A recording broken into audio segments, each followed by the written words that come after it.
A paz do Senhor Jesus Cristo, meus amados amigos e irmãos, Deus abençoe muito a tua vida, no nome do Senhor e Salvador Jesus Cristo.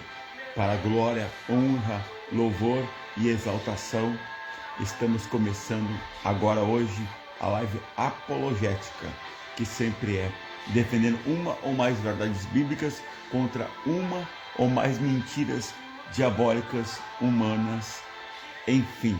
Hoje, pela misericórdia de Deus, vamos estar fazendo a terceira parte da live. O catolicismo está firmado em Cristo, a terceira parte hoje. Glória a Deus. Vamos fazer uma oração e já de pronto estaremos lendo uma palavra e com o tema iniciaremos então esta terceira parte do catolicismo está firmado em Cristo. Pai Santo, Pai querido, louvamos, exaltamos e bendizemos o Teu nome, porque sabemos que Tu és a verdade, sabemos que todas as coisas cooperam para o bem daqueles que Te amam, segundo o Teu propósito, Tua vontade, Teu querer e os Teus planos. Que o Senhor mais uma vez nos inspire, nos aperfeiçoe, nos corrija, nos ensine através da Tua palavra, do Teu conhecimento, da Tua revelação, para que nós não caiamos em tentação, não estejamos em erro, mas que o Senhor, iluminando os olhos do nosso entendimento, possamos estar na verdade e agradando o Senhor em todas as formas e vontades e áreas e quesitos, e louvando, engrandecendo, adorando somente o Teu nome, porque só Tu és digno de ser adorado, só Tu és digno de ser exaltado, glorificado, no nome do Senhor Jesus. Amém. Que o Senhor conduza a todos nós que estaremos, Senhor, assistindo e nos debruçando sobre os estudos desta noite em Tua palavra. Nos dirija à plenitude da Tua vontade, do Teu conhecimento, porque Jesus Cristo nos ensinou que pela verdade, por Ele, o homem é libertado. Então venha libertar os cativos da mentira, dos enganos, das falácias, das doutrinas de demônios e de homens, para levá-los a obediência a Cristo, e Teu nome seja em todos os aspectos e âmbitos glorificado, honrado e exaltado. Esta nossa oração no nome do Senhor Jesus Cristo, que sabemos que o resultado, Pai, da oração feita a Ti por fé é milagre, é sinal, é cura, é prodígio e maravilha. E que nesta noite os prodígios e curas e maravilhas sejam homens e mulheres abandonando as heresias, as mentiras, os enganos e vindo para Jesus, e este glorificado, ressuscitado, ascendido ao céu, estando assentado à Tua destra, Senhor. Assim nós oramos em nome do Senhor Jesus. Amém. Amados, quero começar com um texto bíblico e logo depois estaremos indo direto para o tema desta noite. A nova vida debaixo da graça, segundo o Espírito de santidade e adoção. Evangelho de Epístola aos Romanos, capítulo de número 8, versículo de número 1. Diz assim a palavra santa do Senhor. Portanto, agora, nenhuma condenação há para os que estão em Cristo Jesus, que não andam segundo a carne, mas segundo o Espírito. Porque a lei do Espírito de vida em Cristo Jesus me livrou da lei do pecado e da morte, porquanto o que era impossível à lei, visto como estava enferma pela carne, Deus, enviando o seu Filho em semelhança da carne do pecado, pelo pecado condenou o pecado na carne, para que a justiça da lei se cumprisse em nós, que não andamos segundo a carne, mas segundo o Espírito. Aleluia, glória a Deus. Porque os que são segundo a carne inclinam-se para as coisas da carne, mas os que são segundo o Espírito para as coisas do Espírito. Porque a inclinação da carne é morte, mas a inclinação do Espírito é vida e paz. Aleluia, glória a Deus, santo é o nome do Senhor. Com este texto bíblico, abrimos esta live apologética para a glória de Deus. E o texto que nós lemos, acabamos de fazer a menção, a leitura, nos diz que todo aquele que está em Cristo não tem condenação de morte, não tem condenação do inferno, não tem condenação de juízo de Deus, porque passou da morte para a vida. Aquilo que a lei não conseguiu fazer, Jesus Cristo conseguiu e pôde fazer, ou seja, justificar o homem pela sua obra, pelo seu sangue, pelo seu nome, pela sua glória. E todos aqueles que estão vivendo por Ele já não estão vivendo para si mesmos, ou seja, já não estão vivendo para o pecado, escravos do pecado, escravos do sistema do mundo, mas vivem para Deus, obedientes servos do reino do Senhor.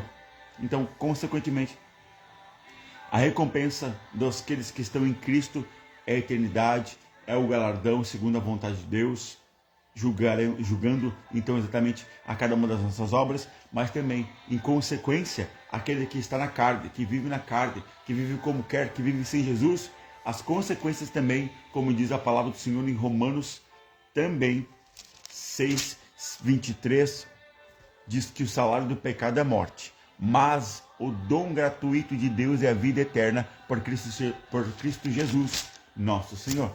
Então, Deus dá-nos o dom gratuito, porém temos que receber e aceitar esse dom gratuito. Senão, o salário do pecado é a morte, é a distância eterna de Deus, é o juízo, é a aflição por ver a alma nunca mais poder ter acesso à verdadeira alegria, à verdadeira paz, o verdadeiro deleite, que só é possível ser encontrado em Deus. Fora de Deus não há alegria, não há consolação, não há vida, não há deleite, não há nada.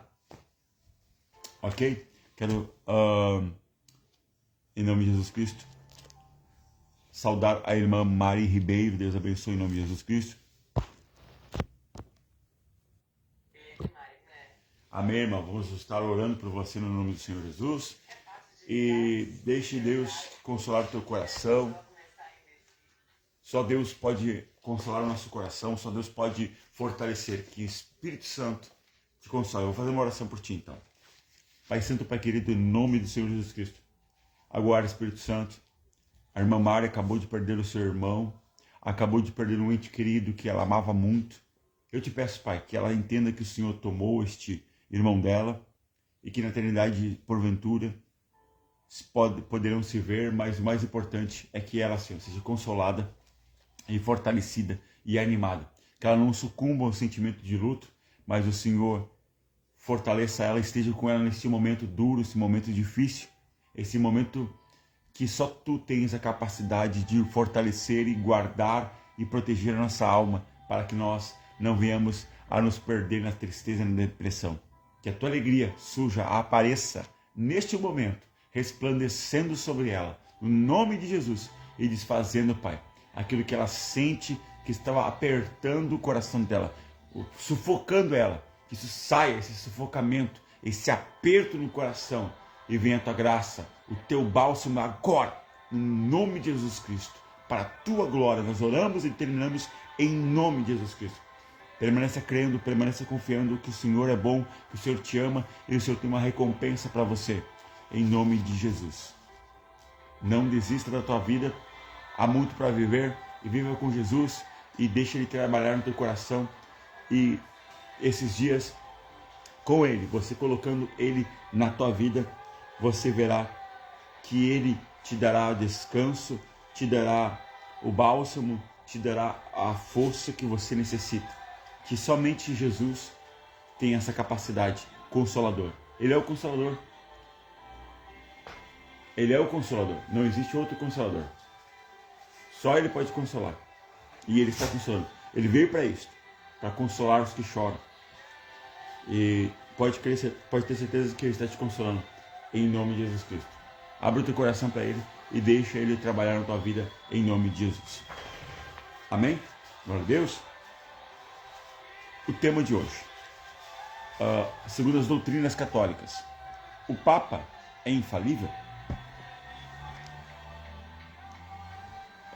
A Igreja Católica colocou, nem precisava colocar, porque já se pensa e já se crê e já se age assim, que o Papa, não apenas o Papa, mas todo o dogmatismo, a doutrina, os membros e as lideranças, toda a hierarquia católica é infalível, pelo menos na mentalidade deles mesmos e de seus fiéis. Mas o que a Escritura nos diz a respeito da infalibilidade não apenas do Papa, mas do homem? Vamos estar aqui lendo o estudo, mas vamos também acrescentar ao estudo. Não apenas vamos ler o estudo e não vamos acrescentar nada. Vamos pegar Bíblia, sempre, além de estudo. Eu peguei, como disse, a base, a palavra, um estudo, mas também vamos trabalhar em cima disso tudo, em nome de Jesus. A Igreja Católica Romana ensina que o Papa é infalível quando ele fala sobre assuntos de doutrina.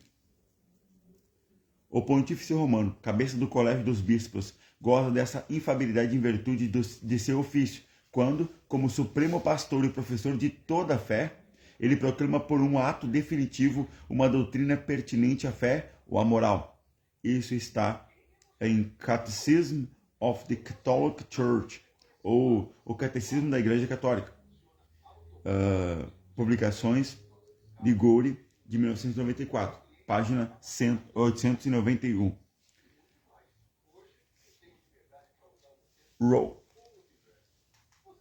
Ralph Woodrow contestou tal reivindicação examinando muitas afirmações e decisões papais através da história. O fato é que nem em prática, nem em doutrina, os papas foram infalíveis. Ou seja, eles colocam algo teórico, sempre superestimando o homem e Maria e os anjos e os santos e os homens de Deus do passado. Sempre enaltecendo mais os homens, as criaturas, do que o Criador. Isso é uma característica vigente, notória, flagrante daquilo que é seita, daquilo que é doutrina de demônios, daquilo que é anticristo, daquilo que é fora da palavra de Deus, contra a palavra de Deus. O fato é que nem em prática, nem em doutrina os papas foram infalíveis. É normal. Qual homem que não vai falhar? Nos deixa mais ou mais insensato dizer que não se falha, quando está iminente o erro, ou a falha, ou a provável falha em qualquer momento da altura da vida, inclusive de qualquer eclesiástico, qualquer religioso, por mais espiritual que ele possa ser. O fato é que nem em prática nem em doutrina os papas foram infalíveis. Nos deixe mostrar algumas das centenas de contradições dessa doutrina da infalibilidade papal. Então aqui no estudo, algumas questões serão levantadas para corroborar que de fato é notório, mas vamos colocar com provas que os papas são falíveis e não infalíveis. Falham e não podem falhar. Papa Honório I, depois de morto, foi denunciado como um herético pelo Sexto Concílio no ano de 680. Como pode um infalível ser herético? Ou seja, ensinar doutrina contrária à doutrina de Deus. Isso é ser herético. Papa Leão confirmou sua condenação. Então, o Papa Honório I condenou como herético um Papa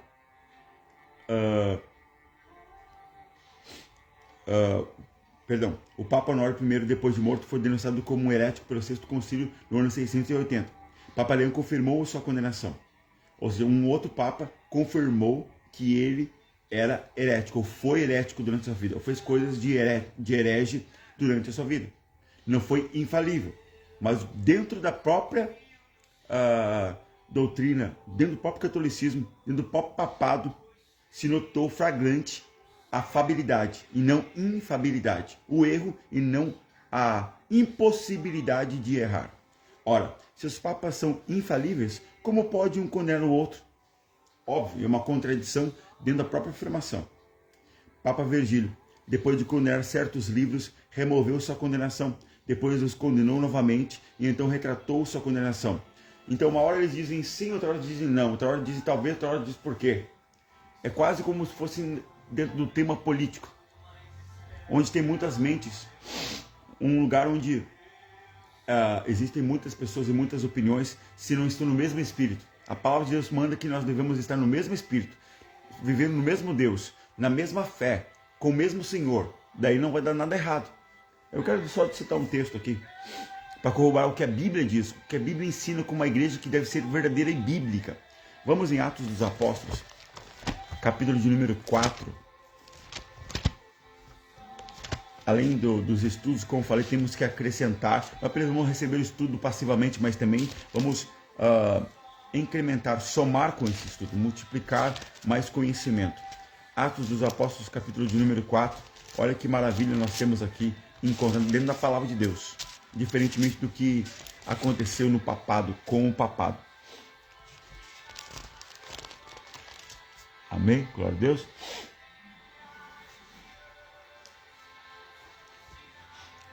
Capítulo de número 4, versículo de número 32 de Atos dos Apóstolos, diz assim a palavra santa do Senhor. E era um coração e a alma da multidão dos que criam. E ninguém dizia que coisa alguma do que possuía era sua própria, mas todas as coisas lhes eram comuns. Ou seja, a igreja primitiva, a igreja com Cristo, ali com os apóstolos, com os diáconos, todo mundo cheio do Espírito Santo, ninguém pensava assim, não, isso aqui é meu, eu não vou compartilhar com meu irmão. Não, todo mundo entendia e compreendia e vivia um para o outro, numa comunidade, numa família da fé. Ou seja, unânimes. O que a liderança, os apóstolos decretavam, mandavam, eles concordavam e iam nessa mesma direção. Não um ia para o norte, outro para o sul, outro ia para o leste, outro ia para o oeste. Todos iam em sintonia no mesmo objetivo, no mesmo foco, subir ao céu. Enquanto nós estamos aqui na terra, nós temos que nos amar, saber viver com as diferenças, suportar uns aos outros em amor, para que tudo dê certo aqui na terra, para que o melhor ainda no céu aconteça e nós possamos ter. A paz do Senhor Jesus Cristo, meu amado amigo Renato Santos, Deus abençoe. Privilégio estar o Senhor aí também, em nome de Jesus, Deus abençoe. Glória a Deus. Então, o que a igreja ensina, o que a igreja é, biblicamente, é uma unidade, não uma divisibilidade, não algo dividido, mas algo orgânico, chamado família, família da fé. Continuando. O duelo foi autorizado pelo Papa Eugênio III em 1145 a 1153. Mas depois o Papa Júlio II, em 1509, e o Papa Pio IV, 1506, o proibiram. Então, um Papa aqui proibiu alguma coisa, outro Papa lá proibiu outra coisa, outro Papa lá na frente desautoriza o que foi dito, e assim vai indo. E assim, uma hora as coisas são válidas, outra hora não tem validade. Outra hora existe essa doutrina, outra hora não existe essa doutrina. Mas como se no quesito, dentro da própria doutrina católica, diz que existe uma infalibilidade para o Papa, então automaticamente o que um Papa diz aqui há um ano atrás tem que ser repetido para sempre. Nunca pode ser reprovada aquela sanção, aquela ordenança. Se ele bateu o martelo aqui, ninguém pode desbater o martelo lá na frente. Porque se ele não errou aqui, por que alguém vai falar assim, ele errou lá atrás? Não concordam. Então, a Igreja Católica fala muito isso. Uma das maneiras de eu criticar ou eu tentar colocar o erro em cima de outras pessoas, transferir a culpa, vocês fazem isso. Vocês são um bando de contraditórios. É o que a Igreja Católica fala de nós cristãos verdadeiros e genuínos. Elas falam, vocês protestantes, porque para eles, qualquer um, se é pentecostal, se é evangélico, não interessa. Tudo é protestante. Tudo está dentro da terminologia do rótulo protestante. Mesmo que cristão existe desde Cristo. Não, eles entendem que os protestantes vêm depois ali de 1500 com a cisão de Lutero, que era um cristão, depois ele virou um cristão, que era um católico, depois ele virou um cristão. Então, por esse movimento que se gerou ali no século XVI, 1500 e continuação, mais de 1506, 1510, com a primeira reforma, vamos chamar assim, eles foram chamados protestantes e até hoje os cristãos verdadeiros são chamados protestantes. Nós não somos protestantes, somos cristãos. Não existe protestantismo na Bíblia. Existe cristão ou não cristão, servo de Deus ou não servo de Deus. Não tem essa nomenclatura, esse rótulo, esse título dentro da palavra. Eu não estou aqui para pregar uma doutrina de agora, ou uma minha doutrina. Eu estou aqui para pregar o que a doutrina bíblica é. Se o catolicismo ou qualquer outra religião não faz, é eles e Deus, ou seja, estão fora da palavra. Então eu quero me manter dentro da palavra. Como diz o bom apologeta, o pastor César Cavalcante, eu quero me manter dentro das 4 linhas, ou seja, jogar dentro da regra que Deus estipulou. Eu não vou formar uma outra regra, eu quero jogar dentro das regras e marcar o gol e vencer e me tornar e sair desse jogo vencedor em nome de Jesus, ok? No século XI houve 3 papas rivais ao mesmo tempo, todos os quais foram depostos pelo concílio coordenado pelo imperador Henrique III. Depois, no mesmo século, Clemente III foi oposto por Vítor III e posteriormente por Urbano II. Como os papas podem ser falíveis se eles se opõem uns aos outros? Ou seja, eles estão demonstrando que eles são carnais, que eles têm ciúmes, inveja, lutam por cargos, por poder. Isso é natural do quê? Da carne do homem. O homem pensa assim. Não é que é pecado, é errado, tudo bem. Mas não pode dizer que um homem, mesmo que seja um homem de Deus, ele não vai falhar alguma altura da sua vida. Não tem como falar isso. Mas aqui falham porque não tem Deus. As seitas, as farsas de cristianismo, que são as seitas, são as mentiras, falam-se, propaga-se que são cristãos, mas pelas doutrinas que ensinam, não são cristãos. Dizem que são, mas as obras os negam claramente a piedade, a verdade da palavra de Deus. Negam Cristo. São de Cristo, mas não fazem o que Cristo mandou. São de Cristo, mas não ensinam o que Cristo ensinou. São de Cristo, mas não amam como Cristo mandou amar. Não tem como. Então, teoricamente, fala-se que é cristão, mas na prática percebe-se que não é nem um pouquinho, 1% cristão. Então isso é normal entre os homens, mas não vem falar para nós, não vem querer cantar coisas que não se vive, falar coisas que não são verídicas, não são comprobatórias. O que é comprobatório é que o homem falhará. Não estou dizendo que todo homem deve falhar, mas alguma altura, por mais espiritual, por mais boa intenção, dedicação, excelência que ele tem na sua vida por buscar Deus, uma hora ou outra ele vai falhar. Não estou falando que esse erro vai ser um erro grosseiro, não, calma aí. Vai ser um erro, uma falha humana, normal. Não tem como não acontecer. Mas, agora, eu querer falhar, eu querer errar, daí já é um outro ponto. Então, quando as pessoas lutam por poder, eles estão querendo errar. Eles estão demonstrando que eles não nasceram de novo. Não tem a nova natureza. E continua tendo a mesma natureza. A natureza humana, ela é assim. Ela é irritadiça, irada, busca poder, é megalomaníaca. Ela luta pelo poder a todo custo, a todo momento. E custa o que custar, ela quer o poder. Então, quando eles exercitam o cargo do Papa, do papado, eles têm um grande poder. Quem não quer esse poder? Eles lutam por esse poder. Quem não quer? O homem carnal quer, mas o homem humilde, o homem cristão, ele não quer este poder. Ele quer o único poder, o poder de ser filho de Deus, o poder de agradar ao Senhor, o poder de ser filho de Deus, luz do mundo e sal dessa terra, e fazer a incumbência que ele recebeu do céu, uma vocação. Ser cristão, pregar o evangelho a toda criatura até o retorno do Senhor Jesus. Glória a Deus. Prosseguindo aqui. Então veio o grande cisma, em 1378, que durou 50 anos. Os italianos elegeram Urbano VI e os cardeais franceses escolheram Clemente VII. Os papas amaldiçoavam um ao outro ano após ano, até que um concílio depôs a ambos e elegeu um outro. Então, tanta discórdia, briga. Então, sai aqui todo mundo e vamos botar um novo. E botar um novo. Isso é normal. Até hoje se vê. Eu já vi brigas. Nós vimos ali no tempo de Francisco, agora há pouco tempo. Heitzinger também, acho que foi. É briga, mais briga.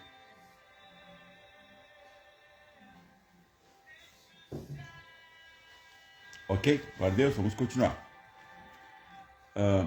Papa Sisto V preparou uma versão da Bíblia que ele declarou como sendo autêntica. 2 anos depois, o Papa Clemente VIII declarou que ela era cheia de erros e ordenou que uma outra fosse feita. Então, mais uma vez, tudo são provas comprobatórias, autênticas, verazes, com os nomes dos papas, o período em que eles estavam em vigência, atuantes, e as situações que foram contradições de claro flagrante de fabilidade, de erro, de falha. E ainda assim, mesmo colocando provas, estabelecendo dentro da própria dentro do próprio sistema deles, eles vêm à tona dizendo para os leigos que não buscam conhecimento, que não buscam Bíblia, que não creem de fato, não tem uma comunhão com Deus, que daí é fácil ser enganado. A pessoa que não tem conhecimento é fácil ser enganado. Agora, o que busca conhecimento não tem como ser enganado. E isto é uma atividade do diabo, porque ele tenta enganar até mesmo os escolhidos. Até mesmo quem Deus escolheu, ele tenta enganar. Ou seja, ele quer todo mundo errando, todo mundo sendo enganado, todo mundo aplaudindo o diabo, adorando o diabo e ninguém adorando Deus. Mas isso nunca conseguirá. Amém? Deus? Porque os escolhidos são os únicos que assim permanecem sempre. Olha Deus? Continuando aqui esta palavra. Papa Gregório I reputou o título de bispo universal como sendo profano, supersticioso, arrogante e inventado pelo primeiro apóstata. Epístola, capítulo 5, versículo 20 ao 7 e o versículo 33. Ainda assim, através dos séculos, outros papas reivindicaram o título. Como então podemos dizer que os papas são falíveis definindo doutrina, se eles contradizem diretamente uns aos outros? Ou seja, não era para ter uma contradição se de fato eles fossem infalíveis. Nenhum ponto, nenhuma vírgula. Mas como eles são falíveis, vemos aqui vários, o que nós sabemos, fora o que é interno ali entre eles, que eles não estão concordantes com vários temas, muitos temas. Lá dentro tem muita discordância, mas o que vem à tona, como documentos, ou seja, que é algo público, algo que eu posso verificar, não são tantas essas contradições, mas internamente, com certeza, há inúmeras. Qual o ser humano que concorda com tudo com outro ser humano? Não tem. Mas o problema não é a probabilidade de falhar, é dizer que não existe essa possibilidade. Isso é algo assim, inimaginável. O único que é infalível é o próprio Deus. O restante das criaturas, todos são sujeitos a falhas. E tirando o Senhor, todos, sem nenhuma exceção. Papa Adriano, meu nome aqui, Papa Adriano II, que esteve vigente em 867 a 872, declarou o casamento civil como sendo válido, mas o Papa Pio VII, muito tempo depois, quase 1000 anos, 1800 a 1823, os condenou como inválido. Mais uma vez, a questão do casamento. Um com invalida, outro invalida. E dentro por exemplo, se eles não tivessem conhecimento do que um outro Papa falou, tudo bem, mas como a igreja guarda essas leis, essas normas internas, fica guardado. Então, ele sabe o que está em validade e o que não está, o que já existe e o que não existe. Então, é só consultar. Então, automaticamente, com certeza, eles revisaram os decretos, as doutrinas, as validações anteriores. E com certeza, sabiam que já estava sendo validado e houve uma invalidação mesmo depois de um Papa validar. Papa Eugênio IV, 1431 a 1447, condenou Joana d'Arc a ser queimada numa estaca como bruxa. Mais tarde, um outro Papa, Bento IV, a declarou como sendo uma santa. Olha só, um Papa diz, essa aí é uma mulher do capeta, é uma pessoa que o diabo usa, uma bruxa, por um Papa, Papa Eugênio. Depois vem um outro Papa muito tempo depois, diz, esta não era na verdade uma bruxa, uma mulher do inimigo, ao contrário, ela está lutando pela sua fé, pela sua crença, doando-se. Então ela é uma santa, porque ela entregou a vida pelas almas, pelas vidas, por uma boa causa. Então foi outro Papa lá e sacramentou como santa. Mas este outro Papa nem viu ela, nem estava lá. Como ele vai julgar as ações do caráter daquela mulher, daquela moça, Joana d'Arc? Ok? Independentemente se ela ela não pode ter sido bruxa e santa ao mesmo tempo. Existe essa impossibilidade. Ser sal, ser salgado e ser doce ao mesmo tempo. Ser bom e ser mal ao mesmo tempo. Ser de Deus e ser do diabo ao mesmo tempo. Não é possível. Ou está de um lado ou está do outro. Ambos estando no mesmo lado, não é possível.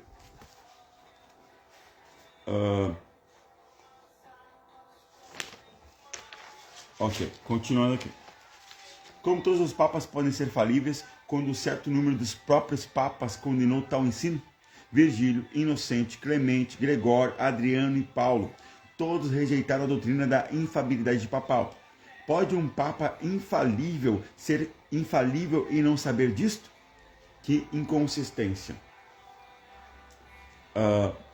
Ralph Woodrow escreveu Babylon Mystery Religion, o mistério da religião da Babilônia, que é em Apocalipse 19, tem ali a grande meretriz que está sentada sobre o dragão, e ela é a responsável por embebedar e dar o vinho misturado e seduzir as nações, ou seja, uma instituição falsa enganando as nações com doutrinas mentirosas, dando de beber, ou seja, enganando. O vinho é docinho, o vinho é saboroso, o vinho qualquer um toma, mas quando toma demais, o vinho muito doce, ele faz com que aquele que toma o vinho rapidamente, por ser muito doce, fique embriagado e não consiga mais estar completamente consciente, sabendo o que está fazendo. Então o papel das seitas, o papel desta meretriz é enganar, é ser agradável. Jesus Cristo não veio para ser agradável. Ele mesmo disse, eu não vim para trazer união, eu vim para trazer espada, eu vim para trazer a verdade, eu vim para trazer a cura, eu vim para trazer o que vocês precisam ouvir e não o que vocês querem ouvir. Então automaticamente o homem, qualquer homem, quando ele é repreendido, quando ele é questionado, que ele está no erro, que ele deve melhorar, ele discorda, ele se enfurece, ele pode até aceitar, mas todo homem, ao ser questionado, ao ser repreendido, ele salta da cadeira. Opa, como assim? Eu tenho que melhorar? Eu sou um pecador? Eu vou para o inferno se eu não me arrepender dos meus pecados e servir a Jesus e aceitar Jesus como o meu único salvador suficiente? É verdade. Eu não quero então.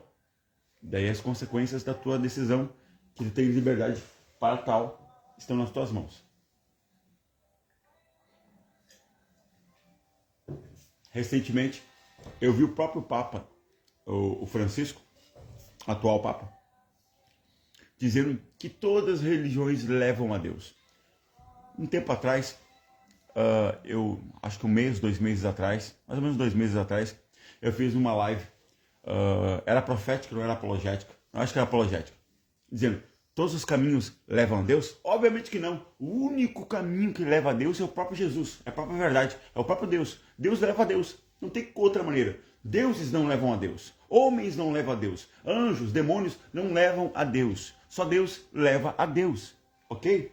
Então, neste vídeo, o Papa diz que ele está ali em volta dele outros religiosos, outros representantes de outras religiões, e para ser agradável, para dar o vinhozinho docinho, ele diz, todas as religiões encontram Deus. Não, todas as religiões não encontram Deus. A única que leva a Deus é o cristianismo. A única é que prega Jesus Cristo. A única forma de se chegar a Deus é através do próprio Deus, Jesus, levando ao Pai, com o Espírito Santo. Não tem como, é impossível chegar-se a Deus sem Ele. Tem que ser até no nome dEle, pela pessoa dEle, pelo nome dEle, pela obra dEle. Se assim não for, não tem como. Já é impossível o homem encontrar Deus naturalmente. É impossível. Mas essa possibilidade foi quebrada quando Jesus Cristo veio e se entregou por nós, para através dele termos acesso ao trono de Deus e podemos apresentar a Deus a nossa oração, apresentar a Deus as nossas causas e ele poder nos atender, porque caso contrário não tinha como, porque foi quebrada a comunhão do homem com Deus quando ele pecou, quando ele saiu do Éden, quando ele perdeu a sensibilidade, a intimidade com o Criador. Então automaticamente alguém tinha que fazer a reconciliação de Deus com os homens, e foi Jesus Cristo, o único mediador entre Deus e os homens. Não existe Maria, não existe arcanjo, não existe anjo, não existe nenhum santo, não existe nenhum apóstolo que é mediador. O único mediador entre Deus e os homens é Jesus. E o único caminho que leva a Deus é Jesus. Tudo é Jesus. Se botar Maria, se botar anjo, se botar apóstolo, se botar querubim, já era, tá perdendo. É mentira, é maldição, é engano. Vamos para a palavra de Deus. E os católicos não têm Bíblia? Eles têm Bíblia. Porque eles não praticam a própria Bíblia. Porque eles não ensinam a própria Bíblia, como a Bíblia está escrita. Não, eles não o fazem. Ok? Eu não vou... Eita glória! Maravilha de Deus! Ô Espírito Santo. Então, constatamos claramente que todos estão sujeitos à falha. Isso não precisa... Até para uma criancinha de 1 ano de idade, ela até tem esse conhecimento que o ser humano, quando inicia-se na vida, quando bebê, criança, ele está completamente cheio de... Ele erra todo o tempo. Para tentar caminhar, ele cai toda hora. Andar de bicicleta, para falar, ele erra toda hora, erra as palavras. Para pegar algum objeto, ele derruba, ele cai, até pegar a coordenação motora correta. Então ele erra em todo momento. Até chegar na fase mais adulta, que ele vai errar um pouquinho menos. Mas ainda assim vai continuar errando. Agora vamos transportar isso para o mundo religioso, para o mundo espiritual. Como vai dizer então alguém? Não. O Papa, os papas, o papado, o cargo de Papa, o papado, quem tá ali é infalível. Ou seja, as pessoas, eu vou colocar depois, eu vou fazer um vídeo somente sobre isso. Mas, por enquanto, só para dizer o vídeo. Eu vou tentar colocar o vídeo, todas as coisas que eu coloco aqui, que eu falo aqui, eu tento posteriormente colocar ali o link, pelo menos, a foto, o documento, para depois deixar comprovado ali, documentado daquilo que nós falamos, ok? E uma das coisas que eu quero citar aqui é que um apologeta, um novo apologeta, um defensor do catolicismo, que não consegue nem defender uma doutrina católica, porque todas são heresias pela palavra, olha como ele tentou sair assim. Tá, amado, como você vai defender a infalibilidade do Papa? Ele diz, não, todos os papas erram, porque são homens. Mas o cargo do Papa, a cadeira do Papa, essa é infalível. Como assim? Me fala uma coisa. O que adianta existir uma cadeira do presidente do Brasil, do país, do Brasil, ter cadeira? Ah, essa cadeira é infalível. Essa cadeira é sempre justa, é sempre reta, é sempre equilibrada. Mas se não tiver nenhuma pessoa ocupando lá, será que é possível uma cadeira governar um país? Será que é possível uma cadeira governar e legislar e ajudar o país a crescer? Uma cadeira não faz nada. Uma cadeira não é nada. O cargo também não é nada se não tiver ninguém ocupando o cargo, exercendo o cargo. Então, meu Deus, falar que o que é infalível é essa cadeira do presidente, ou seja, o que é infalível é essa cadeira do papado, meu Deus, é brincar com os meus neurônios. É fazer cócegas. Sabe quando os adultos pegam e começam a fazer coceguinhas nos pés, nas axilas das crianças? É fazer isso com os meus neurônios, com os teus neurônios. É uma brincadeira assim, intelectual da mais sem graça possível, na verdade. Nem tem gracejo. É uma zombaria intelectual que um defensor quer fazer. Como ele vai defender uma verdade brincando? Usando um argumento falacioso. O Papa nunca erra mesmo, porque a cadeira, o papado é infalível. O Papa não. O Papa falha toda hora. Mas quando ele ocupa essa cadeira, ele se torna infalível. Meu Deus. Tá de brincadeira comigo. Comprovado aqui algumas fabilidades, algumas falhas. Algumas. Porque há incontáveis. Porque, eu estou repetindo, não estou querendo dizer que todo mundo está errando em todo momento. Não. Eu estou falando que aquele que se considera assim, que sabe que erra e confessa que erra, amém, está tudo certo. Não tem erro. Não tem erro de falar, eu estou errando, eu errei, mas eu quero consertar, eu quero me melhorar. Não. Eles dizem, nós não erramos. Ou melhor, o Papa não erra. Estamos tudo certo. O que ele mandar está mandado e não interessa o que for, está tudo certo e vamos seguir o que ele está dizendo. Não. Todos nós devemos seguir a palavra de Deus, o que Deus manda, o que Deus dirige, o que Deus orienta, o que Deus fala, o que Deus revela, o que Deus decreta, porque Ele que colocou as regras desse jogo. Não foi nós que colocamos as regras. Por exemplo, o jogador de futebol, quando entra no campo, não é ele que colocou as regras. Ele joga dentro das regras. E se ele quebrar qualquer uma regra, vem o cartão amarelo, vem o cartão vermelho, ou ele é expulso, ou ele é, como diz, extraditado. Ele é banido do esporte se ele cometer uma agressão muito severa, matar alguém, etc. Ele é banido do esporte, porque tem regras dentro daquele esporte. Ele só pode praticar o esporte dentro daquelas regras estipuladas. Nenhum jogador fez as regras, mas todo jogador deve jogar dentro das regras. E agora vamos transportar esse campo no mundo. E dentro do campo, as pessoas, os homens. Deus colocou todas as regras. Se tu quebrar as regras, tu é expulso.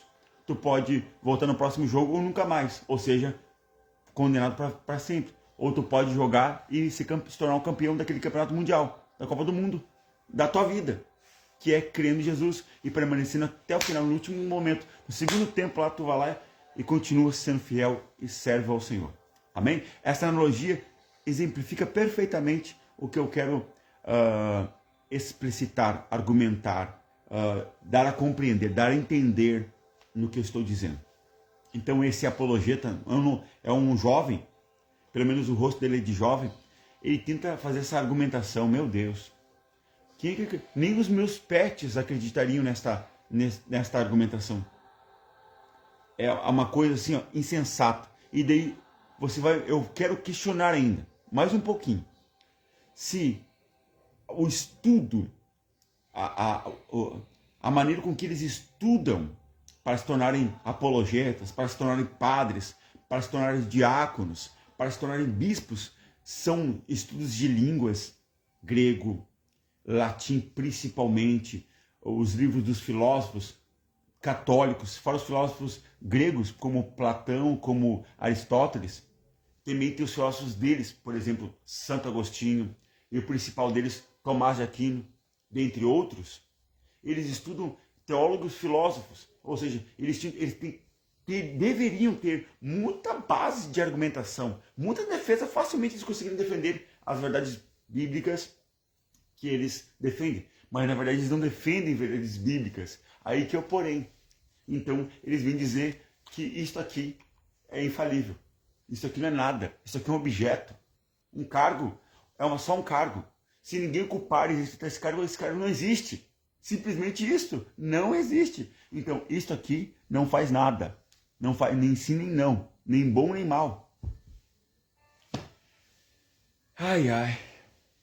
Então, amados, não vamos ser conduzidos pelo erro. Não vamos deixar a mentira nos dominar o nosso raciocínio, para que nós não consigamos pensar, para que nós não consigamos raciocinar, divergir, selecionar o que é e o que não é bom. Devemos questionar, devemos argumentar, devemos meditar, devemos buscar o conhecimento, a verdade, Cristo. Devemos, precisamos, a nossa eternidade depende disto. Nós não podemos ficar à mercê de que alguém que se diga infalível determine algo que nem Deus determinou. Se alguém deve exercitar autoridade sobre nós, é o próprio Deus que determinou as regras deste jogo, desta existência humana. Então, eu vou pelo que ele diz. Eu não estou aqui fazendo uma apologia a todo mundo ser anárquico, rejeitar as autoridades. Não. Só estamos rejeitando a autoridade católica porque ela é antibíblica. Então, se ela é antibíblica, se ela é anticristã, eu não posso aceitá-la. Deus levantou pessoas autorizadas para representá-lo? Sim. Apóstolos, pastores, mestres, evangelistas, profetas. Não há papas na Bíblia. Não há nenhum papa. Nunca houve e nunca haverá. Mas eles que inventaram até mesmo o nome papado, que não tem na Bíblia. Não tem. Pede para eles apontarem um versículo só que aponta o papado. Primeiro que papa em latim não é no grego. O Novo Testamento foi produzido no original, no grego koiné, no grego normal, no grego popular, e não no latim, que é o que eles pregam. Roma, Igreja Apostólica Romana, ou seja, italiana, latim, perdão. Ok? Vamos ver como está tanto aqui de live, 45 minutos. Vamos mais um tempo aqui. Olha a diferença. Vigário de Cristo, vamos entender aqueles vigários dei, né? Que eles são substituto na coroa ali, até isso eles têm. Na coroa tem que eles são substitutos de Deus. Substitutos vigários filii dei. Ou seja, o substituto do Filho de Deus. Ninguém é substituto do Filho de Deus. O único que Jesus Cristo autorizou para ser um substituto dele é aquele que tem a mesma altura, o mesmo tamanho, a mesma dimensão, autoridade e poder. O único. Quem? O próprio Deus, o Espírito Santo. Quando vier o outro Consolador, eu não vos deixarei vocês órfãos, mas eu enviarei qual? Um Papa? Não. Enviarei um apóstolo? Não. Enviarei um anjo? Não. Enviarei o outro Consolador, o Espírito Santo, o Espírito da verdade. Ok? Então, o único substituto de Deus é o próprio Deus, porque Deus não se substitui a si mesmo. O único que pode ser colocado no lugar de Deus é o próprio Deus. Então não tem como não ser Deus. Tudo tem que ser Deus. Vamos lá. E daí vamos encerrar. O Papa, de acordo com o ensino católico romano, é o vigário de Cristo, representante pessoal de Cristo na Terra. Então, como eu já falei, Deus levantou seus representantes na Terra, claro, citei aqui, Efésios 4:11. Também tem diáconos que não estão aqui no 5, mas Deus tem sim os seus servos, os seus representantes, mas não existe papas, então é impossível qualquer papa ser representante de Deus na Terra, tá bom? O pontífice romano, em razão de seu ofício como vigário de Cristo, como substituto de Jesus, e como pastor da igreja inteira, tem completo, supremo e universal poder sobre toda a igreja. Então, ele manda toda a igreja, nem aqui nem na China. O único que é o cabeça da igreja é Jesus Cristo. Tem autoridade no céu, na terra e debaixo da terra. O único. Não há nenhum homem, anjo, arcanjo, querubim, serafim. Ninguém que tem esse domínio, porque ele é o dono da igreja. Não tem como ninguém mandar, senão Jesus. Nós somos administradores, tudo bem. Administramos um povo, administramos almas, ovelhas, uma instituição, alguns países e nações, mas não, em muitas nações, mas não dominamos a igreja. Somos a igreja. Como é que eu vou dominar algo que eu pertenço a ela? Eu sou parte dela, não sou ela, não mando nela, estou acima dela, não sou superior a ela. Só Jesus Cristo é o cabeça, o superior, o mandante, o que determina tudo sobre ela. Então isso aqui é uma blasfêmia, é um anticristo. É a figura perfeita do anticristo. Uma breve comparação irá mostrar o absurdo de tal reivindicação. Me dê um minutinho aqui, vou buscar um pouquinho de água aqui por causa da garganta e já volto. Um minutinho.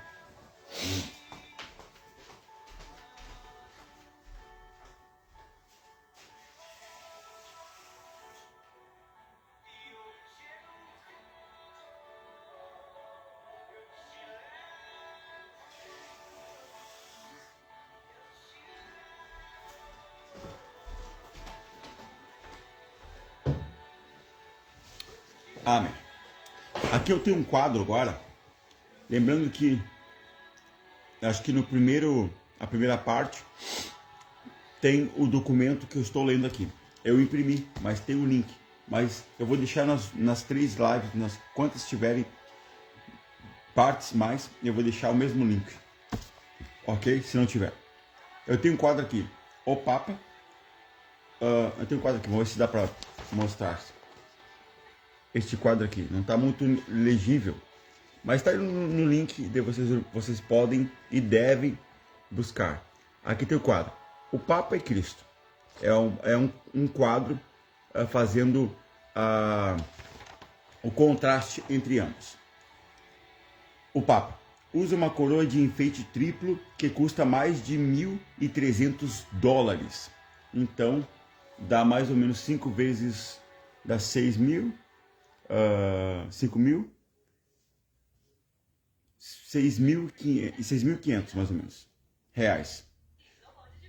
Jesus usou uma coroa de espinhos. João capítulo 19, versículo de número 2. O Papa reivindica ser o cabeça de todos os reinos da terra. Jesus disse: meu reino não é desse mundo.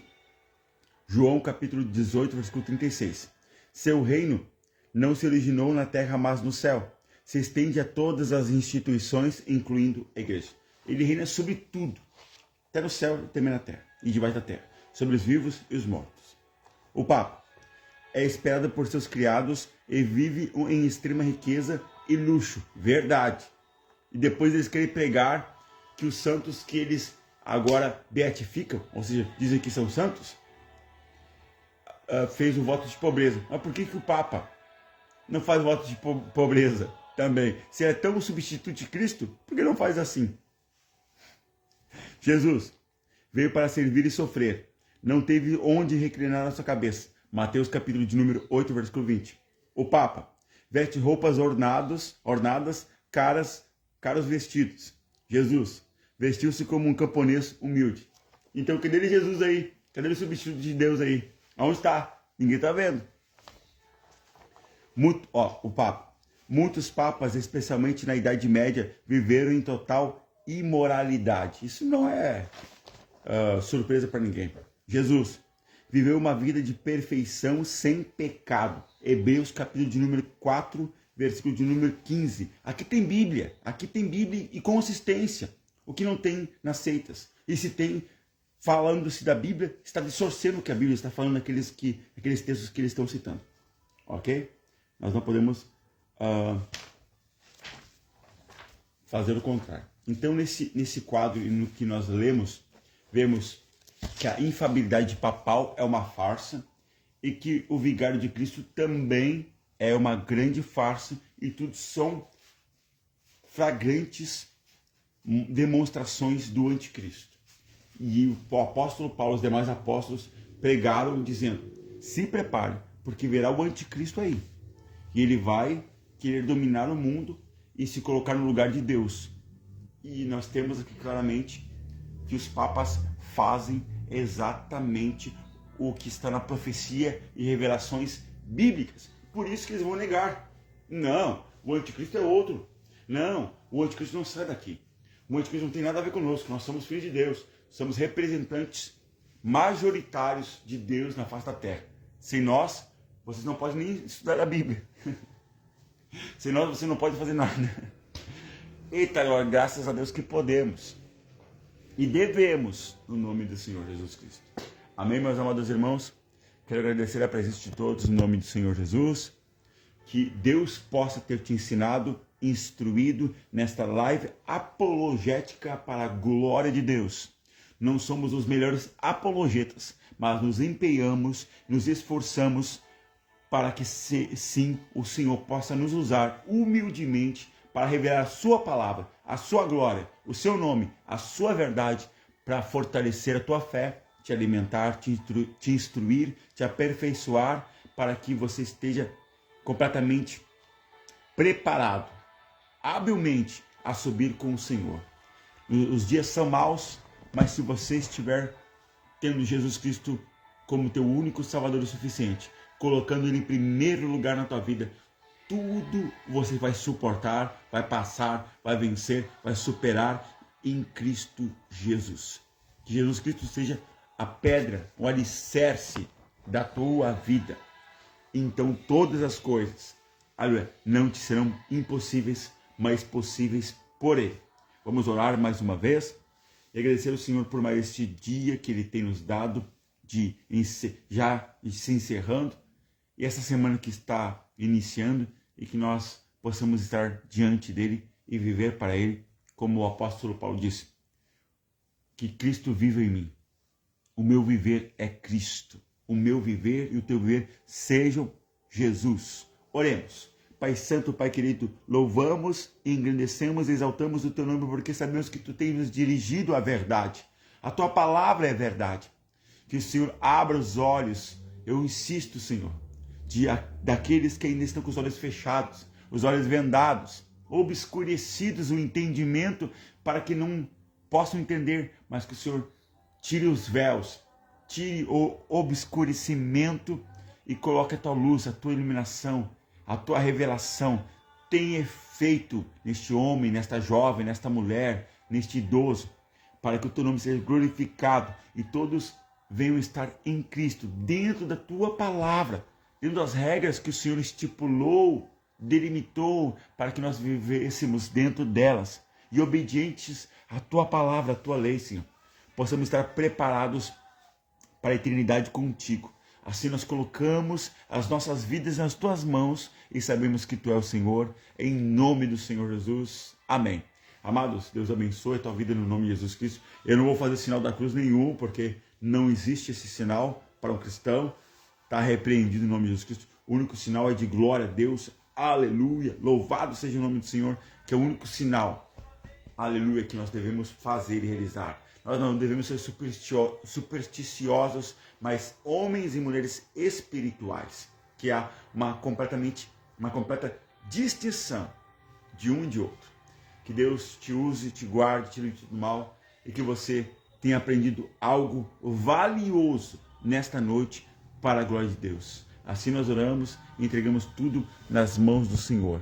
E como todas as vezes agora tenho falado, eu repetirei. Em nome do Senhor e Salvador Jesus Cristo. Em vez de te pegar pecando, te pego orando.